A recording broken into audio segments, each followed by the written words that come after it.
Bien, pues vamos a dar comienzo a una nueva sesión de lectura explicada de un curso de milagros.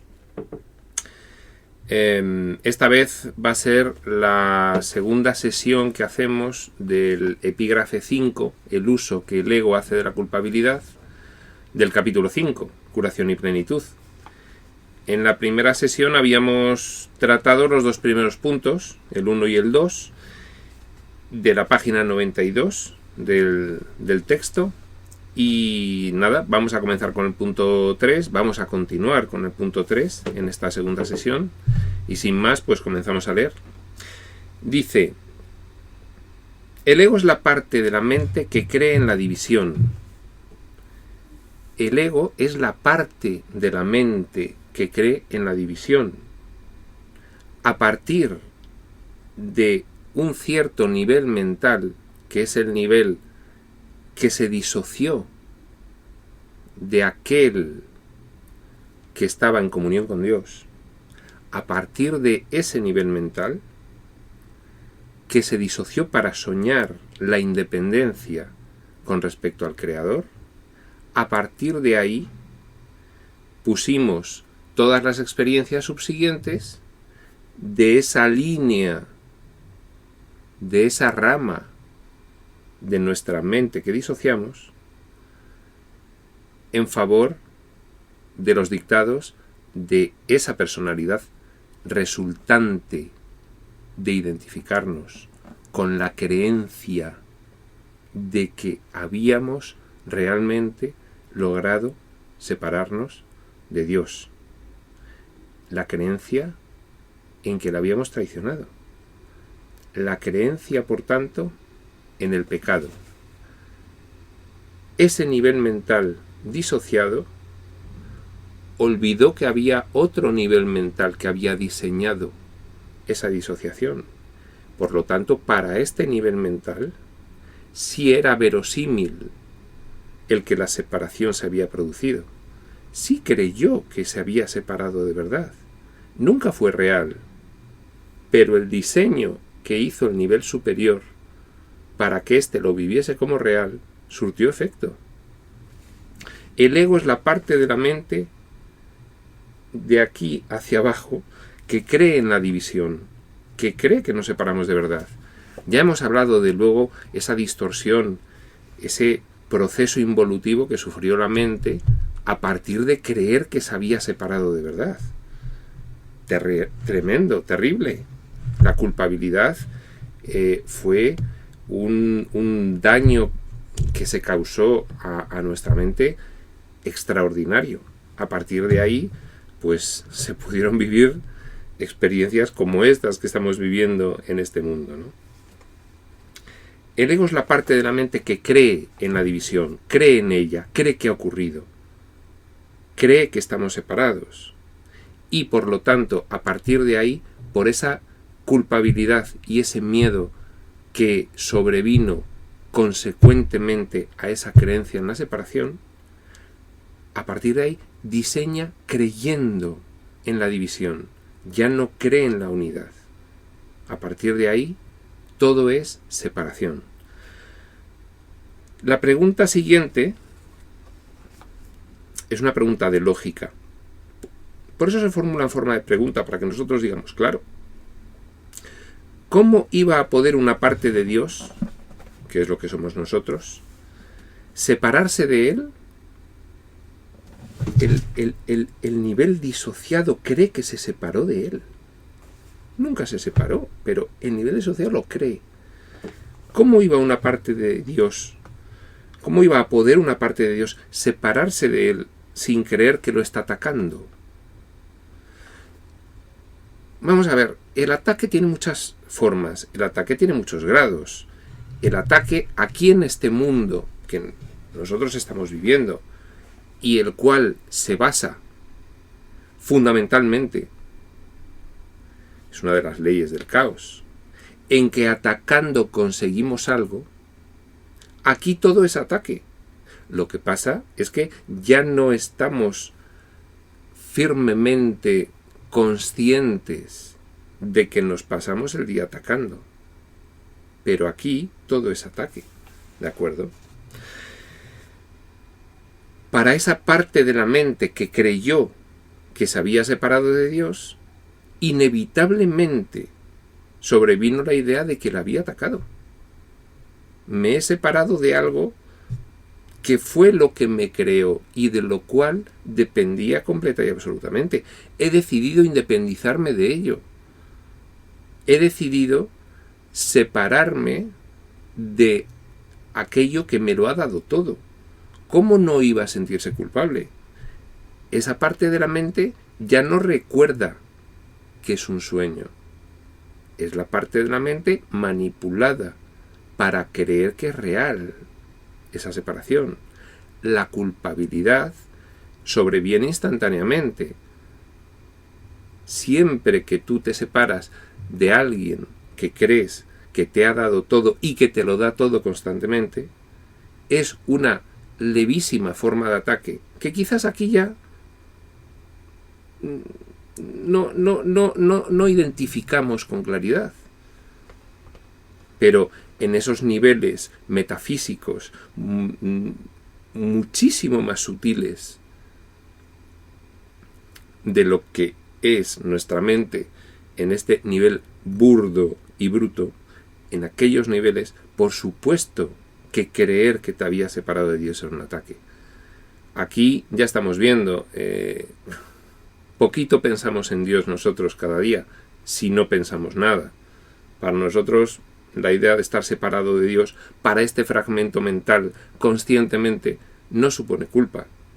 Sin embargo, este es el último fragmento mental manipulado del diseño. Sí, bien, aquí conscientemente no hay culpa, pero inconscientemente sigue esa primera culpa primigenia que nuestra mente sufre a raíz de creer que nos habíamos separado y por lo tanto de ponernos directamente bajo el dominio e influencia de esa mente distorsionada por la culpa y el miedo que es el ego y que a partir de ese momento continuó diseñando experiencias de separación, de creencia en el pecado, de culpa, de miedo y de búsqueda del consiguiente castigo. Aquí no lo reconocemos, pero en nuestra mente está. Como decíamos la pasada vez, la culpabilidad siempre altera. Y estas vivencias, por el mero hecho de ser una simbolización de nuestro deseo de separación, una simbolización clarísima, la materia y la forma es lo que permite simbolizar la separación. El tiempo y el espacio son los parámetros esenciales para poder simbolizar la materia y la forma. Esto que estamos viviendo es pura separación, con lo cual la culpa puramente está en nuestro inconsciente. Es inevitable. ¿Cómo iba a poder una parte de Dios separarse de él sin creer que lo está atacando? Continúa diciendo, hablamos anteriormente del problema de la autoridad. El problema de la autoridad, recordemos que en el fondo es un problema de autoría. ¿Quién tiene autoridad sobre nosotros? Nuestro autor. ¿Quién es nuestro autor?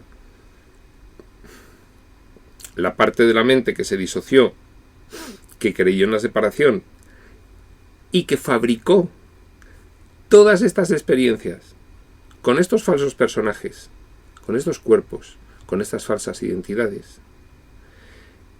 Esa parte de la mente cree que el ego es su autor, cree que ella misma es su autor, ya no reconoce como autor a su creador real, a aquello de lo cual proviene, a Dios. Hablamos anteriormente del problema de la autoridad y dijimos que se basa en el concepto de que es posible usurpar el poder de Dios. Hemos usurpado el poder de Dios. Fijaos, dos niveles de decirlo. Nivel metafísico. Hemos creído usurpar el poder de Dios a partir de el nivel mental que se disoció. Nivel físico. Hemos usurpado el poder de Dios, porque el nivel mental que se disoció ya se lo cree completamente. Hemos usurpado el poder de Dios, lo hemos hecho. Inconscientemente eso nos ha producido una devastación mental brutal, tremenda, tremenda. No nos podemos dar cuenta del nivel de devastación mental que nos ha producido para nosotros el creer que hemos usurpado el poder de Dios. Sí podemos tener un atisbo en el recuerdo de esa sensación que te produce el haber traicionado profundamente a alguien. O imaginar que traicionas profundamente a alguien, para quien no lo haya hecho nunca, ¿no? Esa sensación de haber traicionado profundamente a alguien, de haberle fallado completamente, esa es la sensación multiplicada por n que nosotros tenemos en nuestra inconsciencia, y es la que determina esa tremenda culpabilidad que nos comisiona a diseñar todas estas vivencias de sufrimiento buscando el castigo. Hablamos anteriormente del problema de la autoridad y dijimos que se basa en el concepto de que es posible usurpar el poder de Dios. Si tú crees que no eres tu propio autor, que es lo que le ocurrió al ego, el ego piensa que se ha separado de Dios y dice, a partir de ahora yo soy Dios y yo diseño a las criaturas divinas. Y estos cuerpos y estas falsas identidades son esas fabricaciones del ego emulando a Dios en su creación, emulando burdamente. Nosotros, como cuerpos y falsas identidades asociadas a estos cuerpos, con esos fragmentos mentales distorsionados, seríamos la burda imitación del ego, imitando a Dios en su poder creativo. Para diferenciarlo, le llamamos fabricación en vez de creación, dado que, al no haberse realizado en el paradigma del amor infinito, de la dicha completa, del conocimiento absoluto y de la ilimitación pura, el resultado es nefasto y desastroso. Veamos la historia de nuestro mundo. Ese es el resultado. Dice, el ego cree que eso es lo que tú hiciste porque cree que tú eres él. Vamos a ver. ¿Quién eres tú?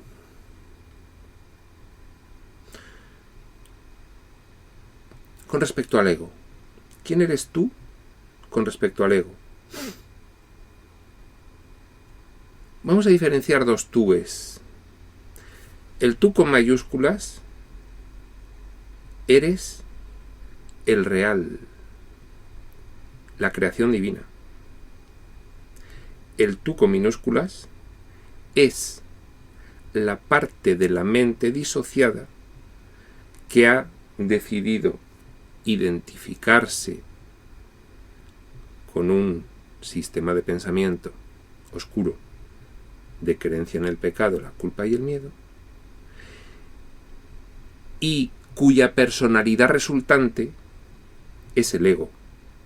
Por eso, abreviadamente, decimos que tú, con minúsculas, has decidido identificarte con el ego. Por eso decimos abreviadamente que tú, en minúsculas, eres el ego.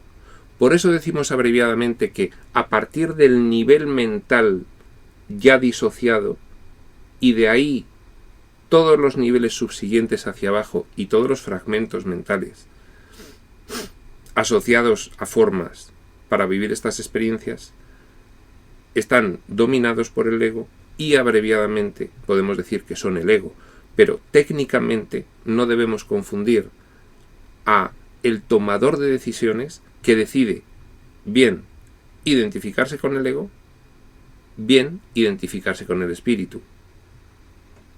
Tú, mayúsculas o tú minúsculas, eres quien decide. Tú minúsculas, si decides identificarte con el ego, a partir de ahí se puede decir que tú eres ese ego, ¿vale? El ego cree que eso es lo que tú hiciste, usurpar el poder de Dios, porque cree que tú eres Él. El ego cree que tú, con minúsculas, eres Él mismo.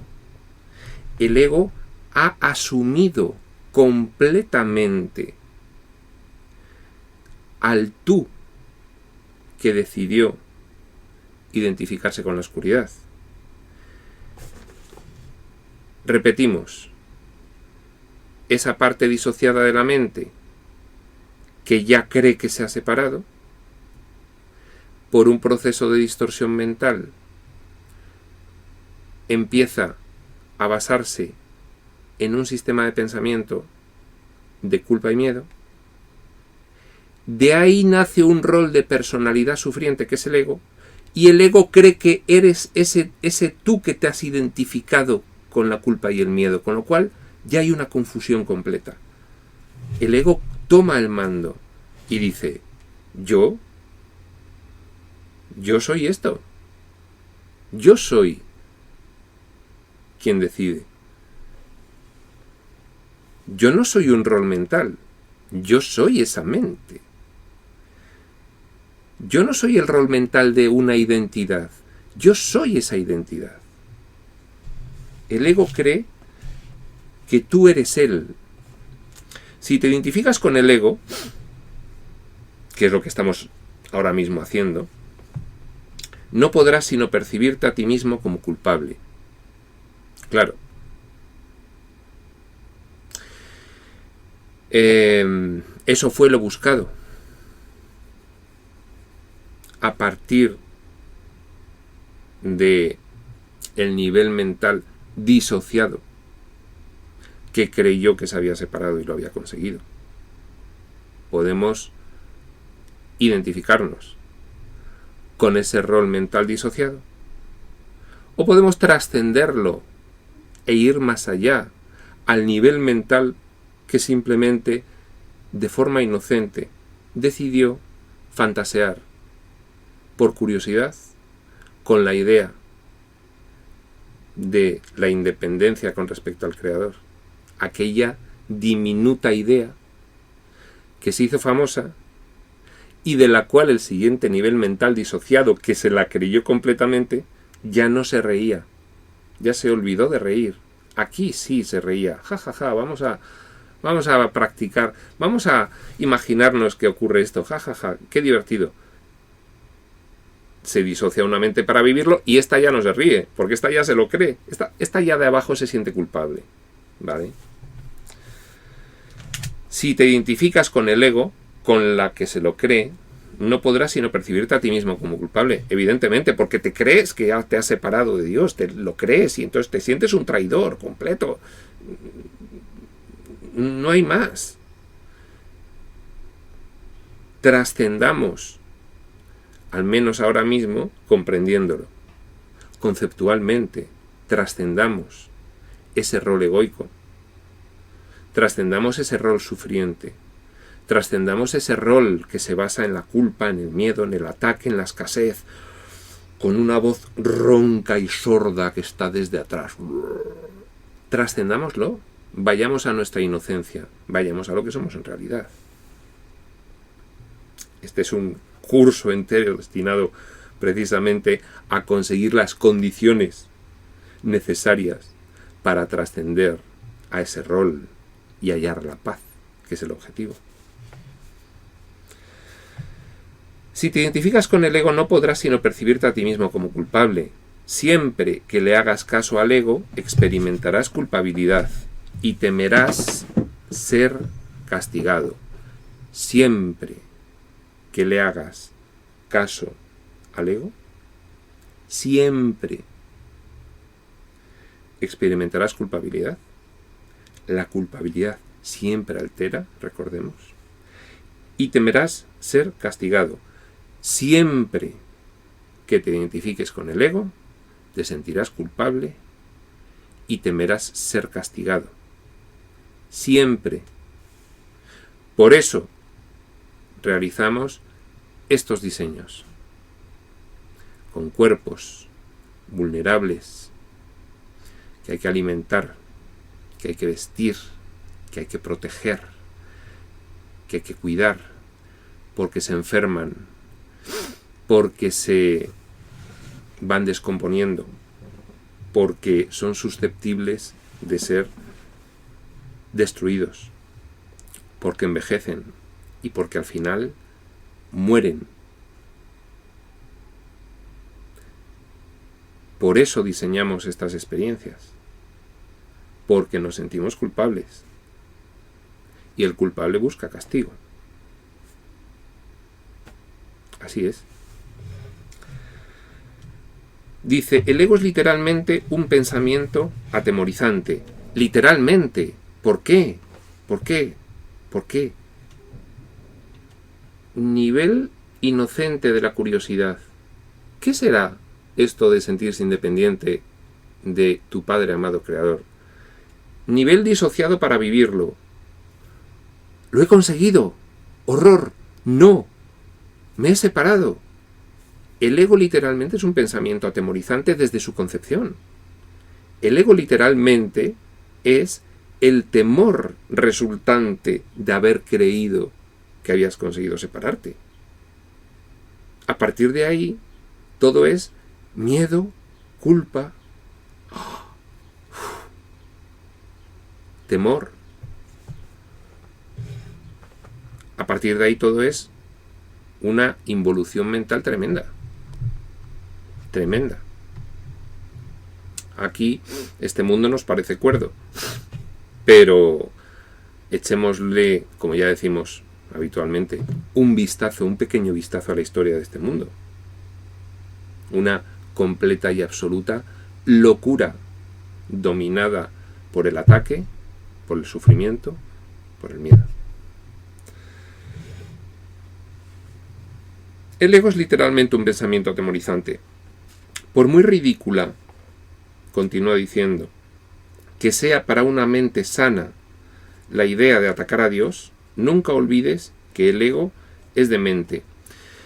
Sí, ahora mismo aquí nos dicen, no, estás absolutamente identificado con un rol de personalidad que lo que crees que ha atacado a Dios. Y tú, no me lo parece, vamos. No es que tenga una especial relación con Dios. Incluso es que paso bastante de él habitualmente, pero así, tanto como atacar, no. Claro. El ego es una idea central del curso, ¿no? El ego minimiza tu miedo porque un coste, dice literalmente el curso, un coste de miedo altísimo sería para ti inasumible y abandonarías ese rol que te lo está produciendo, abandonarías al ego si tú vivieses la culpabilidad de una forma viva y descarnada. Por eso habla Ken Wapnick de esa cuarta división de la mente en la que aparece una cara inocente que no recuerda el miedo aterrador que siente en otro nivel inconsciente por creer que ha atacado a Dios. Esta es una cara inocente que surge en el mundo, que cree que es un cuerpo, que sufre, pero que no se considera un atacante de Dios especial por el cual deba sentir el temor a la represalia. Ese nivel de locura, esta última muñequita de Matrioska lo tiene vedado de la mente, pero lo sufre y vaya si lo sufre y está condicionadísimo por ella. Por muy ridícula que sea para una mente, para este último fragmento mental, la idea de atacar a Dios, nunca olvides que el ego es de mente. Sí. en otro nivel mental, creemos que hemos atacado a Dios. Creemos que le hemos traicionado profundamente. Y estamos completamente atemorizados por las consecuencias de haber traicionado a tu esencia última vital, a aquello de lo cual procedes, a tu fuente de vida, a tu fuente de todo. Pero aquí en este fragmento mental está vedado. El curso nos ayuda a empezar a desvelar cuál es el uso que el ego hace de la culpabilidad. El ego te hace sentir culpable, pero aquí te lo está vedando, porque un excesivo sentimiento de culpa consciente con respecto a la idea de haber abandonado a Dios sería tan insoportable que el ego perdería el control. Por eso nosotros debemos recuperar la comprensión de cuál es la dinámica del ego. Ya veremos algún epígrafe titulado expresamente La dinámica del ego, cómo el ego nos autoengaña. Ya lo hemos estado viendo en algunas sesiones de autoterapia destinadas específicamente a analizar cómo el ego nos autoengaña, como por ejemplo aquellas sesiones destinadas a las leyes del caos, ¿no? Pero aquí el texto regular del curso empieza a introducir la idea en nosotros de que el grado de manipulación que esa personalidad resultante a la cual estamos identificados realiza sobre nuestra mente es tremenda, brutal, inmisericorde. Empecemos a darnos cuenta de que todo nuestro sufrimiento proviene del ego, es decir, de haber decidido identificarnos con el ego, es decir, de creer que somos ese ego, y por eso pensar que no hay salida, no hay solución. Es un diseño del ego el que nosotros aquí pensemos que no hay salida ni solución. El ego bebe de la fuente de poder de aquello que directamente niega, de Dios. Entonces, esa parte de nuestra mente, por muy distorsionada que esté, puede realizar unos diseños y unas manipulaciones extraordinariamente sofisticadas para que a nosotros lo que nos parezca real sea este mundo.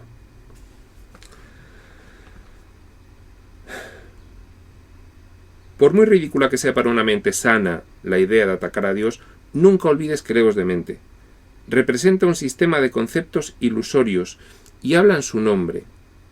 Representa un sistema de conceptos ilusorios que a este último nivel mental manipuladísimo que nace creyendo que es un cuerpo, no le parecen conceptos ilusorios. Es esa personalidad tan importante para nosotros, que es el que aquí conocemos como Jesús, el que nos está empezando a desvelar con claridad el que estamos imbuidos de los conceptos ilusorios del ego, porque nosotros no nos damos cuenta conscientemente debido a la sofisticación del diseño. Es el autor de este libro el que comienza a alimentar en nosotros la idea de no eres esto, no eres un ser sufriente, no eres un ser que busca el castigo debido al profundo temor que tiene inconsciente. Eres otra cosa. Sí te has identificado con un rol de personalidad sufriente, pero no eres eso, no lo eres.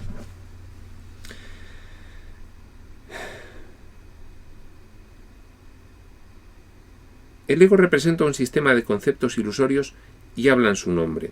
Hacerle caso a la voz del ego significa que crees que es posible atacar a Dios inconscientemente, no conscientemente. Pero como ocurre de todo, incluso conscientemente en esta locura, pues hay una gran parte de estos personajes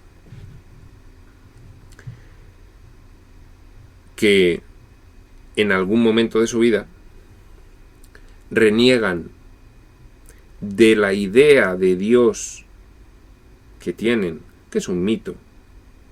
Aquí no tenemos ni puñetera idea de lo que es Dios. Nos hemos inventado una idea de Dios mítica, pero incluso de esa idea de Dios mítica, aquí renegamos una gran parte de los personajes en algún momento de nuestras vidas. ¿De acuerdo? Bueno, cierto es que ese mito que hemos creado de Dios le hemos atribuido una personalidad egoica también. Le hemos hecho un Dios temeroso, castigador, etcétera, etcétera, ¿no? Ciertamente, si conociésemos a Dios en su esencia, sería bastante complicado renegar de Él, ¿no?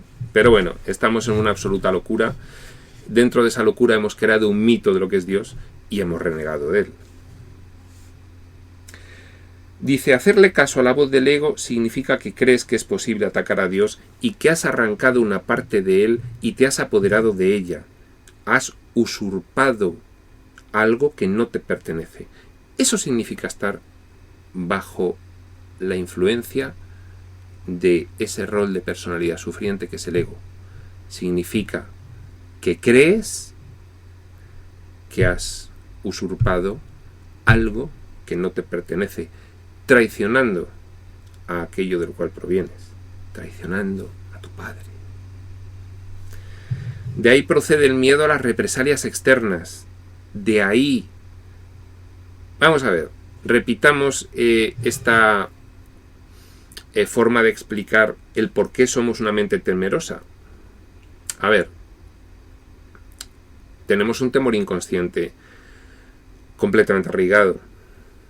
Cuando a nosotros nos dan un susto, se esconde alguien detrás de una puerta, pasamos y nos asusta, ¿decidimos asustarnos? Esta parte consciente de la mente dice, anda, algo desconocido, ¿qué será? Uy, uy, uy, me voy a asustar. ¡Oh! No ocurre así. Hay una parte de la mente inconsciente que está funcionando por detrás. Y esa se asusta inmediatamente. No hay decisión consciente de asustarse. Esa parte de detrás que se asusta, de ahí procede el miedo a las represalias externas, ya que el sentimiento de culpabilidad es tan intenso que tiene que ser proyectado. Claro, en el back office, en la trastienda de nuestra conciencia, detrás, hay un ser absolutamente temeroso que cree que ha traicionado a Dios y que teme constantemente las represalias para castigar esa culpabilidad profunda que siente. Está ahí detrás de cada uno de nosotros. Ahí. De ahí procede el miedo a las represalias externas, ya que el sentimiento de culpabilidad es tan intenso que tiene que ser proyectado. Recordemos esa primera proyección de la culpabilidad. Este nivel mental, este primer nivel mental disociado, sí cree que se ha separado. Se siente tan culpable que no puede con ello, no puede mantener esa culpabilidad en la mente. Y tiene que crear a su vez otro nivel mental que se crea inocente y para ello proyecte la culpabilidad fuera de sí. ¿A dónde la proyectó? A lo único otro que había, Dios.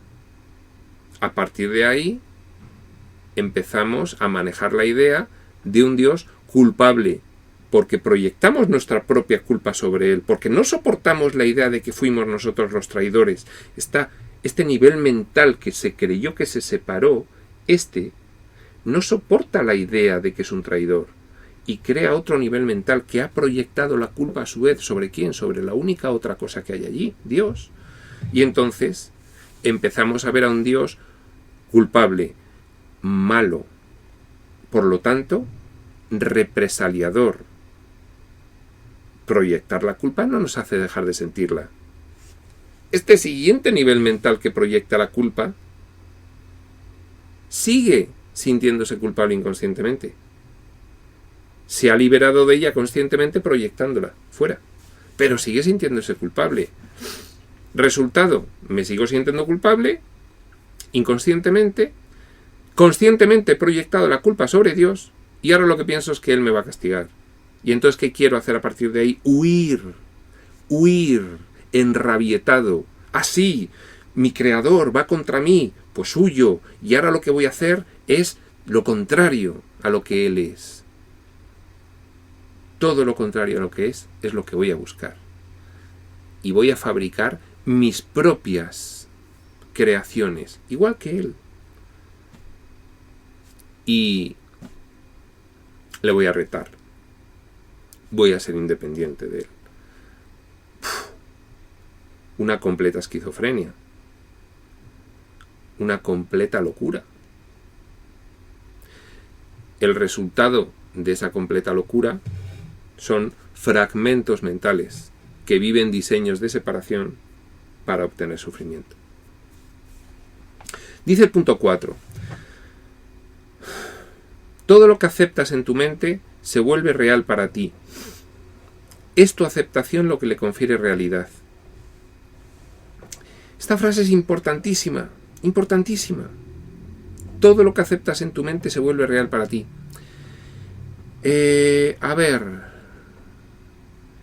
descubierto un libro maravilloso, se llama Un curso de milagros y me dice que todo esto es un sueño. Ya está. Es un sueño.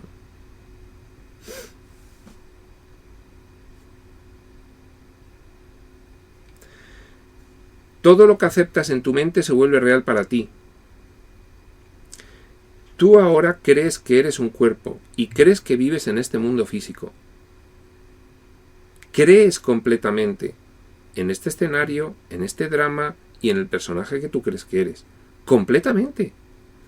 Entonces, ese nuevo concepto intelectual de que todo esto es un sueño es un mero concepto intelectual todavía. Es al cual debemos tender. Pero no nos creamos que por haber asumido este nuevo concepto intelectual ya lo hemos interiorizado e integrado y ya sentimos que es así. No. Lamentablemente, todo lo que aceptas en tu mente se vuelve real para ti. Y todo esto que hemos aceptado en nuestra mente, para nosotros es nuestra realidad. ¿De acuerdo?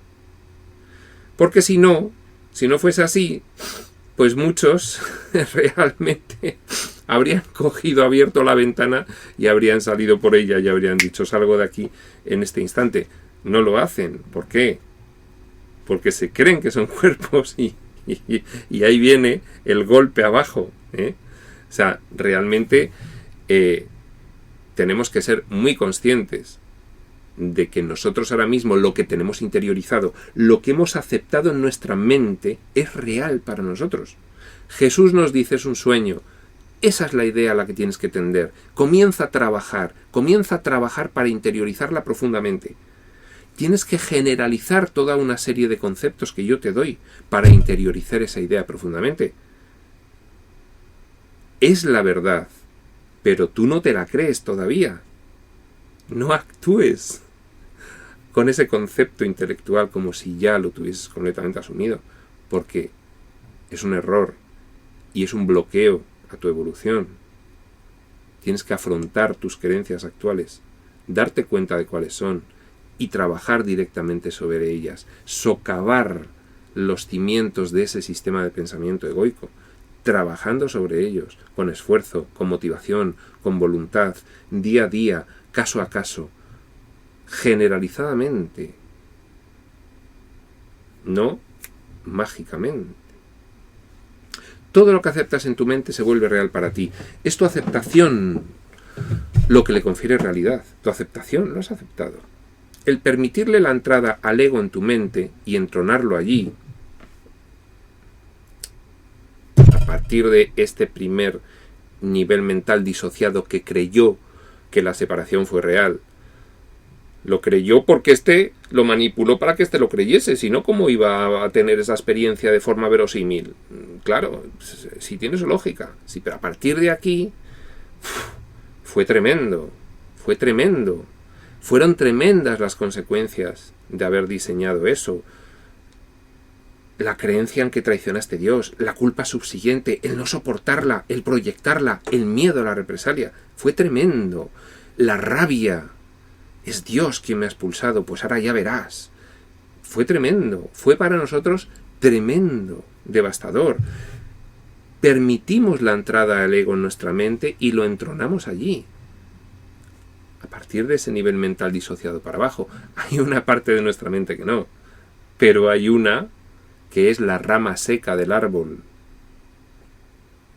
que hay que cortar, porque nos hace sufrir tremendamente toda esa rama seca, con las ramificaciones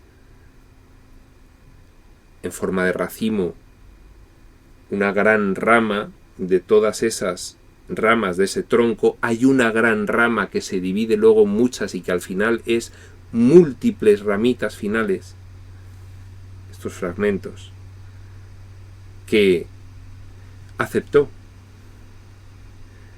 el ego en su mente y lo entronó allí. Por eso está podrida, podrida de culpabilidad y de miedo, podrida de oscuridad, en completa podredumbre. Hay que cortarla.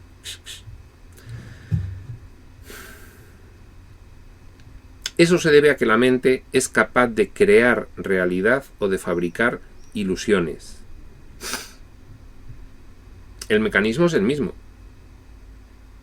La mente es la manifestación o la expresión creativa del espíritu.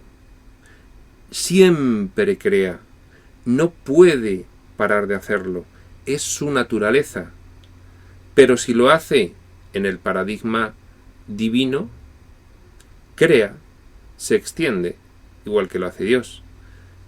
Sin embargo, si lo hace en el paradigma de la oscuridad, de la creencia en el pecado, la culpa y el miedo, fabrica ilusiones. ¿Por qué? Porque no puede modificar la realidad, porque la realidad es de Dios, es de la primera gran fuente y centro, la primera gran causa incausada. Nosotros somos un efecto. ¿Cómo un efecto iba a modificar la realidad de la causa? ¿Cómo un pensamiento iba a modificar la mente que lo piensa? Y sus leyes, y sus normas, y sus planteamientos de amor completo. ¿Cómo un pensamiento disociado, devastado, involucionado, traumatizado, iba a modificar lo que es inmutable? No, pero sí puede, a partir de esa locura y de esa devastación, seguir expresando creativamente algo que no es real, la ilusión, la falsedad. Por eso, para distinguirlo de la creación divina, le llamamos fabricación egoica, ¿vale? Dije anteriormente que tienes que aprender a pensar con Dios, continúa diciendo. Pensar con Él es pensar como Él, lo cual produce dicha y no culpabilidad porque es algo natural. Con esta frase ya está. Yo tenía un amigo que de estas frases del curso hay muchas, y decía, con esta frase ya está, aquí está el curso entero. Pues es que es verdad, es que aquí está el curso entero. Vamos a leerlo otra vez. Aquí está el curso entero. Dije anteriormente que tienes que aprender a pensar con Dios. Pensar con Él es pensar como Él. Pensar con Él. ¿Cómo que con Él? Sí, hay una parte personal de Él en nuestra mente. Podemos pensar con Él, nos acompaña. Pensemos con Él y no con el ego. Pensar con Él es pensar igual que Él. Como Él. Lo cual produce dicha y no culpabilidad. Porque es algo natural, porque es tu naturaleza, porque Él te ha creado. Todo lo que sea pensar en contra de cómo Él piensa, diferente de cómo Él piensa, no es natural para ti, no es tu naturaleza. Y todo lo que no es tu naturaleza, ¿qué genera? Conflicto. ¿Y el conflicto que genera? Culpa. ¿Y la culpa que genera? Miedo. ¿Y el miedo que genera? Sufrimiento. Y aquí estamos. Identificarse con el ego equivale a sufrimiento. Identificarse con Él, con Dios, le tenemos aquí a nuestro alcance. A través de esa manifestación suya en nuestra mente, que es el espíritu. Ya dijimos, anecdóticamente, son muchas las manifestaciones que tenemos, pero para nosotros solo hay una. No nos importa de dónde provienen. Todas provienen de Dios, pero para nosotros abreviadamente es una, el Espíritu Santo. Le denominamos así. ¿Por qué? Porque es el Espíritu de Dios. Y Dios es santo. ¿Qué es la santidad? La completa dicha. Esa es la santidad. La completa dicha, la conciencia de ello, el completo amor. Eso es la santidad. Abandonemos las reminiscencias semánticas de la religión. Santidad no es santurronería. Santidad es actuar conforme a tu naturaleza. Tu naturaleza amorosa. Eso es la santidad. Eso no te va a producir culpa. Eso solo te va a producir dicha, felicidad, placer real, júbilo, llenura, plenitud. Eso es lo que te va a producir.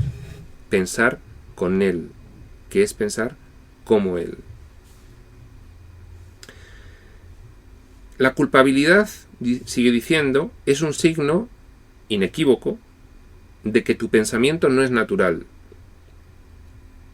Siempre que te vuelves culpable, es que no estás pensando con Él. Él es de lo cual provienes.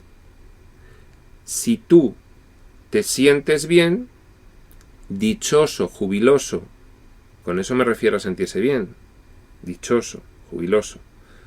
Hemos hablado ya de diferenciar qué es sentirse bien, qué es sentir paz, a qué es sentir otras cosas, ¿no? Paz. Cuando tú sientes paz, dicha, júbilo, estás alineado con aquello de lo cual procedes. Es natural para ti. Cuando tú te sientes mal, te sientes culpable, te has alineado con otras cosas que no son aquello de lo cual procedes. Otras cosas contra natura para ti. Por eso te sientes mal.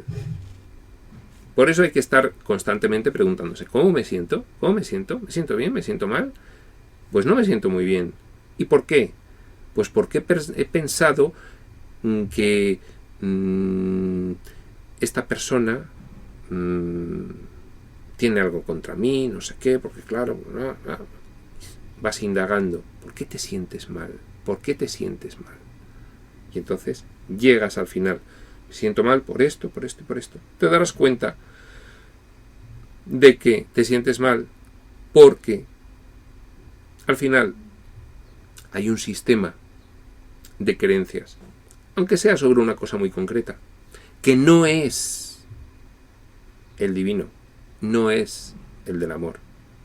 No lo es. No es el de la unidad. No es el de la plenitud. No es el de la abundancia. No, es otro. Y por eso te sientes mal.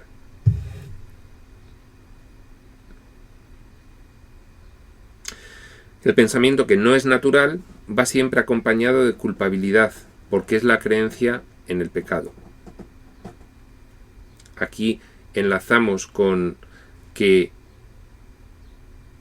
la creencia en el pecado de este nivel disociado que pensó que fue real la separación es lo que genera la culpa. Entonces, ahora mismo, siempre que nos sentimos culpables, siempre es que de una forma o de otra estamos apoyando la separación. Por ejemplo, en la relación con los demás. Pues claro, porque ese, porque no sé qué, porque entonces, porque me dice, claro, él y yo, discrepantes, intereses divergentes, él y yo, separados, separación, creencia en el pecado, culpabilidad, automática.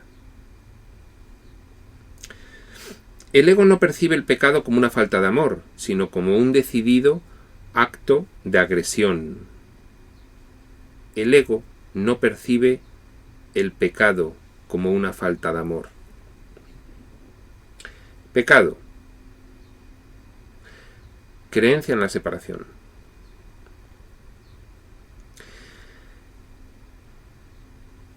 ¿Cómo lo percibe el ego? ¿Qué nos dice el curso? No lo percibe como una falta de amor, sino como un decidido acto de agresión. Pienso que me he separado de mi creador. Pienso que lo he conseguido. Pienso que lo he logrado. A partir de ahí baso todos mis diseños en ello. Me siento un traidor. Me siento un traidor.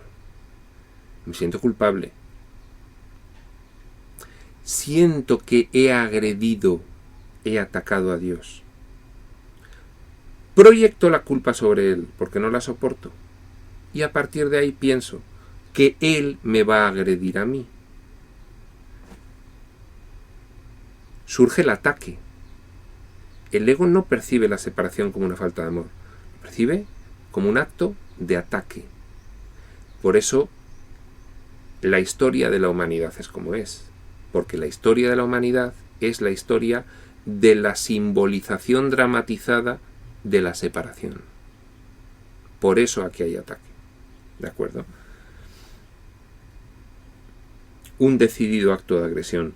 Esto es necesario para su supervivencia, porque tan pronto como consideres que el pecado es una insuficiencia, tratarás automáticamente de remediar la situación y lo lograrás.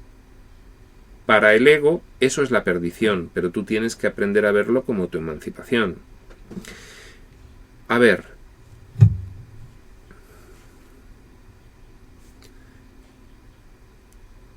yo veo a otra persona. El diseño me hace percibir los intereses divergentes, porque percibo a alguien separado de mí completamente. Como mi primera percepción de separación la viví como un acto de agresión, me sentí traidor y agredí a Dios y proyecté la culpa sobre Él y luego pensé que Él quería agredirme a mí. Entonces, cualquier manifestación posterior de la separación, allá en cualquier nivel del sueño que yo esté experimentando, cualquier manifestación posterior de esa separación, también la vivo como un ataque. Esos intereses divergentes, cuidado, que Él es diferente a mí, todo lo que Él consiga me lo va a quitar, me va a privar de ello, y entonces voy a salir perjudicado. Me puede quitar todo, me puede quitar el alimento, a la familia, mis pertenencias, mi dignidad y la vida. Me puede quitar todo yo percibo a ese separado de mí como un claro y decidido enemigo y voy a tratarle en estado de guerra. Conscientemente no, porque el ego tiene que resguardar la manipulación para que dure.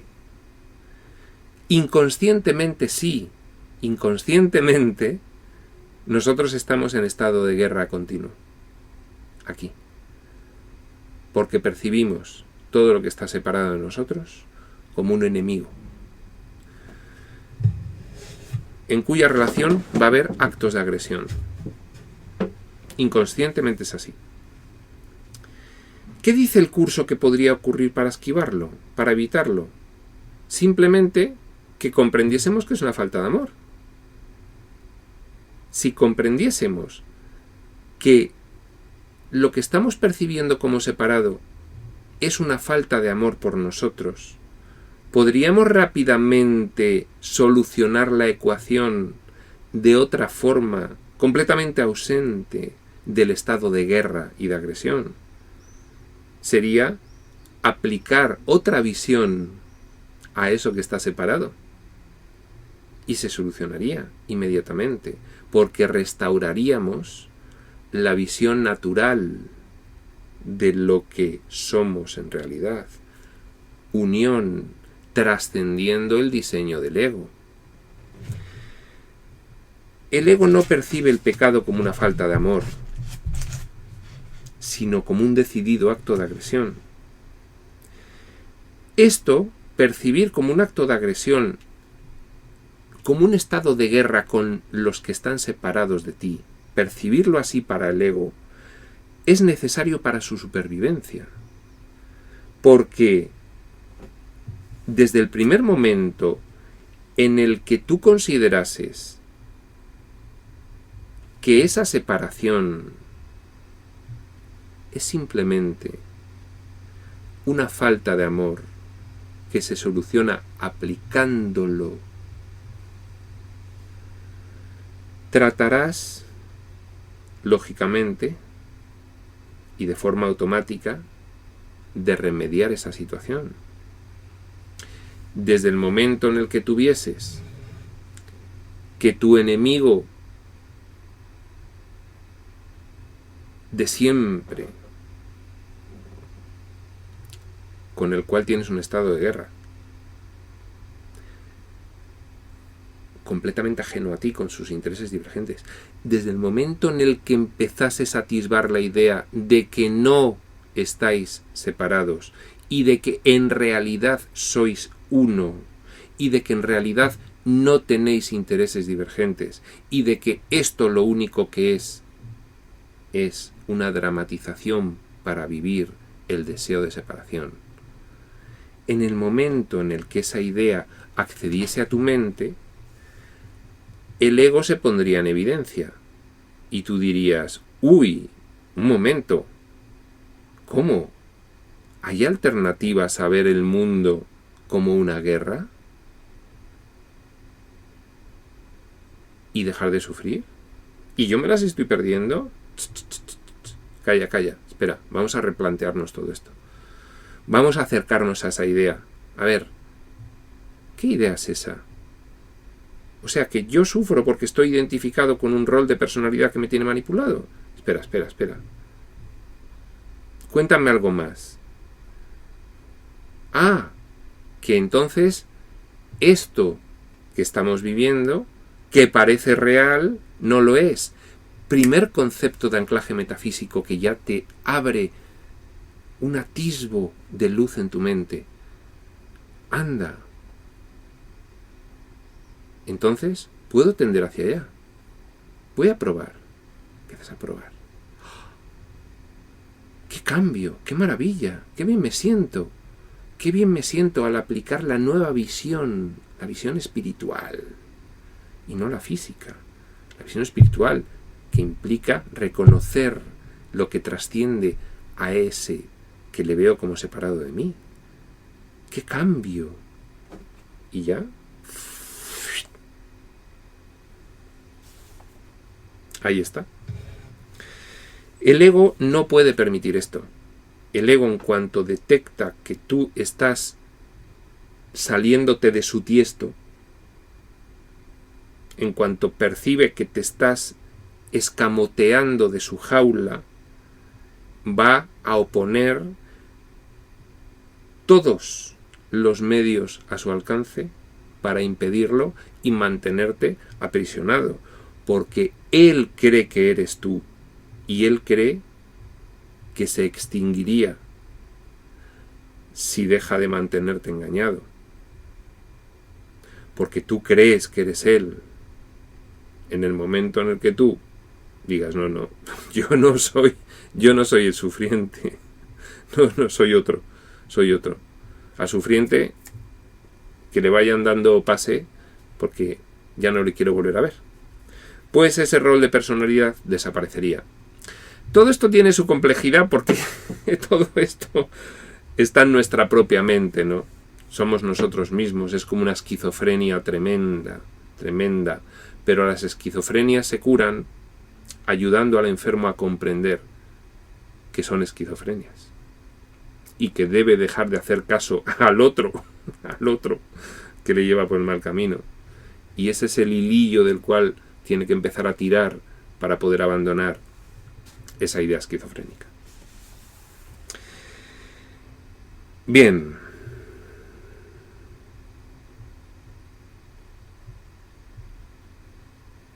Termina el punto 4 y lo vamos a dejar aquí diciendo, dice, esto es necesario para su supervivencia.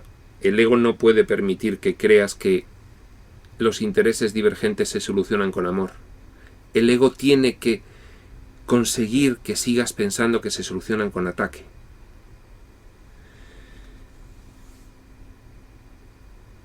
Sin embargo, en ti acaba de nacer la idea de que la salida está aplicando el amor como remedio para solucionar esas aparentes divergencias de separación y no el ataque.